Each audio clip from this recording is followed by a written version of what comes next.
আজ আমরা এমন এক খবর নিয়ে কথা বলবো যা সরাসরি আপনার পকেট, আপনার ভবিষ্যৎ আর পুরো দেশের অর্থনীতিকে নাড়া দিচ্ছে। কারণ আজ ভারতের জন্য সত্যিই একটি ঐতিহাসিক দিন, কিন্তু দুঃখজনকভাবে খারাপ দিক থেকে। $1 দাম 90 ভারতীয় টাকা ছাড়িয়ে গেছে। রুপি রেকর্ড সর্বনিম্ন স্তরে। কিন্তু প্রশ্ন হলো, এটা হঠাৎ কেন হলো? এর দোষ কার? এতে সাধারণ মানুষের কি ক্ষতি বা লাভ, এবং এর ভবিষ্যৎ কোথায় গিয়ে দাঁড়াবে? চলুন খুব সহজভাবে সবকিছু বুঝে নিই। রুপি কেন হঠাৎ এত পড়ে গেল? আসল কারণটা কোথায়? আপনি যতই রাজনীতি বাদ দিতে চান, অর্থনীতি কখনো রাজনীতি থেকে আলাদা হয় না। এবার রুপির পতনের সবচেয়ে বড় কারণ হল ডোনাল্ড ট্রাম্পের 50% ট্যারিফ। হ্যাঁ, ঠিক শুনেছেন। আজ বিশ্বে একমাত্র দেশ ভারত যার ওপর মার্কিন যুক্তরাষ্ট্র 50% শুল্ক আরোপ করেছে।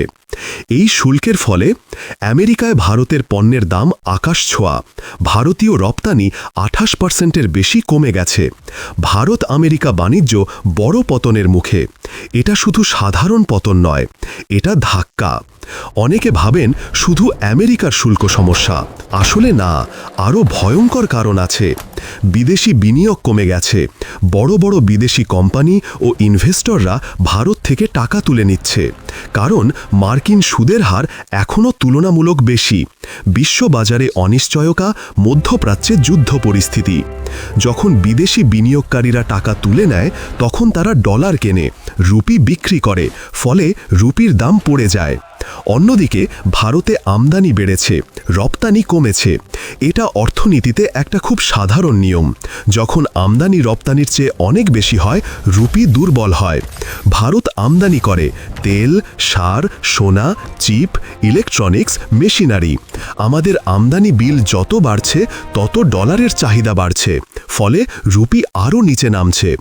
ওদিকে তেলের দাম আন্তর্জাতিক বাজারে বেড়ে গেছে।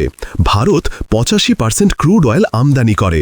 তেলের দাম বাড়লে ডলার বেশি খরচ হয়, আমদানি ব্যয় বেড়ে যায়, আর রুপি দ্রুত দুর্বল হয়। সেই সঙ্গে ভারতের কনজিউমার ইম্পোর্ট খুব বেশি। ভারতের মধ্যবিত্ত শ্রেণী প্রতি বছর কোটি কোটি ডলারের আইফোন, ল্যাপটপ, টিভি, গাড়ি, বিদেশি সার্ভিস ক্রয় করে। ভারত যত বেশি বিদেশি জিনিস কিনবে, তত বেশি ডলার লাগবে, আর রুপির মান পড়বে। আর যখন রপ্তানি কমে যায়, তখন দেশের ডলার কম আসে। ডলার কম মানে রুপি দুর্বল হয়ে পড়ে। অনেকেই ভাবছেন, আমেরিকা যখন ভারতের ওপর 50% ট্যাক্স দিল, ভারতও কি আমেরিকার ওপর ট্যাক্স দিতে পারত না? হ্যাঁ, পারত, কিন্তু ভারতের কৌশলগত সিদ্ধান্ত হল আমেরিকার সঙ্গে সরাসরি সংঘাতে না যাওয়া, ভদ্র নীতি বজায় রাখা। কারণ বাস্তবতা হল, আমেরিকা আজও বিশ্বের সবচেয়ে শক্তিশালী অর্থনীতি, আর ভারত এখনও ঠিক ততটা শক্তিশালী হয়নি। তাই ভারত চুপচাপ আছে। তাহলে এই নীরবতার সুবিধা কে পেল? আমেরিকা। আর অসুবিধা ভারতীয় রুপি। এখানে প্রশ্ন আসে, তাহলে রপ্তানিকারকরা কি লাভে? অদ্ভুত লাগলেও সত্যি। রুপি দুর্বল হলে ভারতীয় পণ্য বিদেশে আরও সস্তা হয়। তাই আফ্রিকা, ইউরোপ, জাপান এসব দেশে ভারতের রপ্তানি প্রবেশ সহজ হয়। এ কারণে ভারত সরকার এবং আরবিআই এবার খুব বেশি হস্তক্ষেপ করছে না। কিন্তু সমস্যা হল, 98% ভারতীয় মানুষ রপ্তানিকারক নন।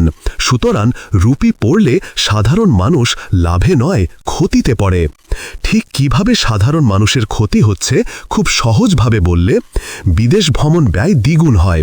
দুবাই, ইউরোপ, আমেরিকা সব জায়গায় খরচ বেড়ে যাবে। আমদানি করা সব কিছুই, যেমন দামি মোবাইল, ল্যাপটপ, গাড়ির যন্ত্রাংশ, মেডিসিন, সার, বিদেশি সার্ভিস, সব কিছুতেই খরচ বাড়বে। জ্বালানির দাম বাড়তে পারে।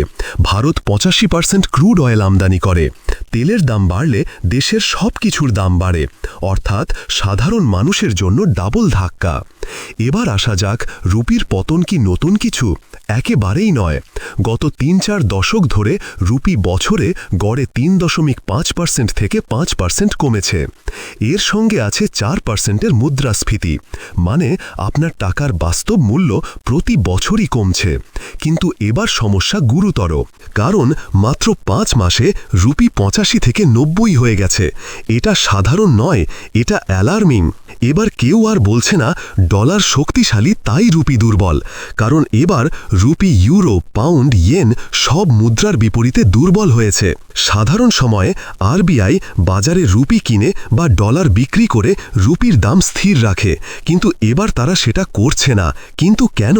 কারণ তারা রপ্তানিকারকদের নতুন বাজার খুঁজে নিতে সাহায্য করতে চায়।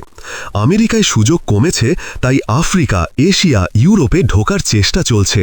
এই নীতি রপ্তানির জন্য ভালো, কিন্তু সাধারণ মানুষের জন্য বেদনাদায়ক। এখন সামনে কি হতে পারে? এই সমস্যার সমাধান খুব স্পষ্ট। 1.